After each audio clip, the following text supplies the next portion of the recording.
Yeah, man, Sports of the Bone back at it again, you know. Shout out to all the viewers and subscribers, the followers, once you're supporting Sports of the Bone. Big up yourself. Now, a couple of things that I need to take a look at real quick. The West Indies versus the New Zealand A warm-up game basically played out to a draw, but there are a couple key points that we need to look at from a West Indies perspective. And so it was actually a very good warm-up game, a good outing, good opportunity for the players to go there and to put in some work, especially for the ones that are fighting for positions in the team. They got the opportunity to go out and show what they are capable of. Somebody like a Darren Bravo that will be expected to do a good amount of scoring when the first test comes around. He was able to go out there and bat for a couple of hours, score a big 100. I think it was 135. So you know that's actually a good warm up for him. It was a good opportunity to get back into the frame of mind of batting for long hours, because you know there are loads of T20s that are actually being played now. You know, it was actually good to go and clear your head, to go out there and to stick down your head and say, here what, I'm going to bat for a couple of hours, protect my wicket. So it was a good opportunity for these players. So as I said, Bravo getting 135 shows that he's still a class act, and we still can depend on him to score runs. Shamar Brooks coming into the warm-up game, he actually made a very well constructed half century. He got 80 I think it was. So yeah man, Shamar Brooks there getting amongst the runs. So it will be very interesting going into the first test. Yeah man, Brathwaite and Chase got into the 40s. So they got a good start. And these are the little things that we need to tighten up on, you know, when people getting into the 30s and 40s and getting out. We need them to go on to score some big half centuries, some big centuries. Brathwaite I think got 47, and I think Chase got 42, I think it was. So that's the thing, when we get a start, we need to push on.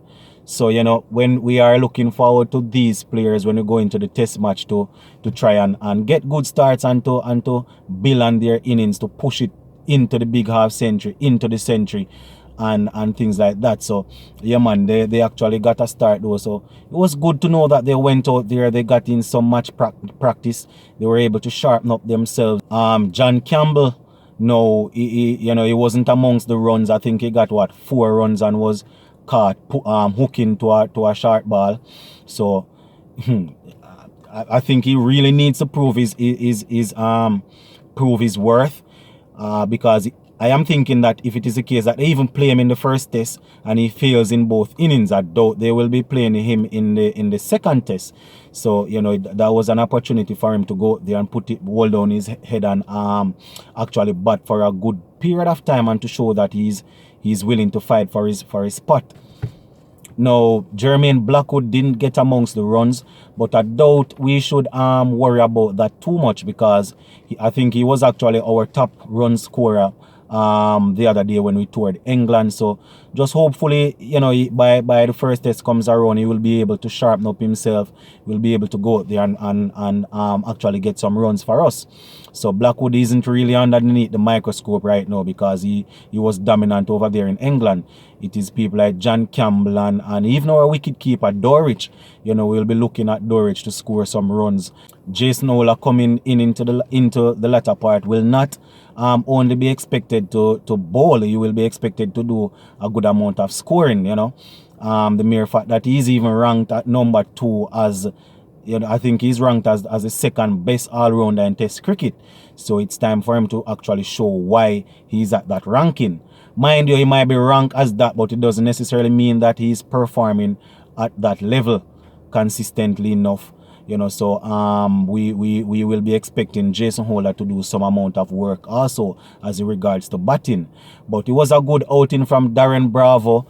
Shamar Brooks did well. Brathwaite, as per usual, got a start. Rastan Chase is always solid, getting into the 40s, but we are going to want to see Chase even pushing on from the half century to actually score centuries for us, because he has the capability.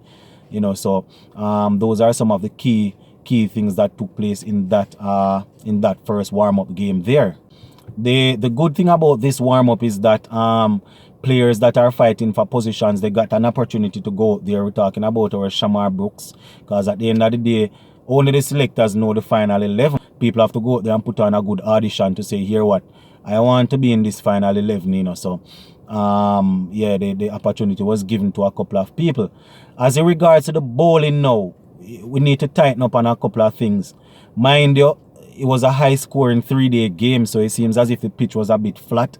I was talking to a friend of mine the other day when New Zealand actually batted first and scored over 300, and he was saying that, here what, Johnson, probably the pitch is good for batting, you know. So it seems that way, because West Indies went in and they were able to score heavily, and you know, when New Zealand went in back to back, they were able to score 100 and had for one. So seems as if the pitch was playing good for the batters. So you know, we still can't even judge the bowlers too much. I didn't see the game per se. I saw a couple of highlights, so I don't know the line and the length that they were constantly bowling, so I can't even criticize them too much.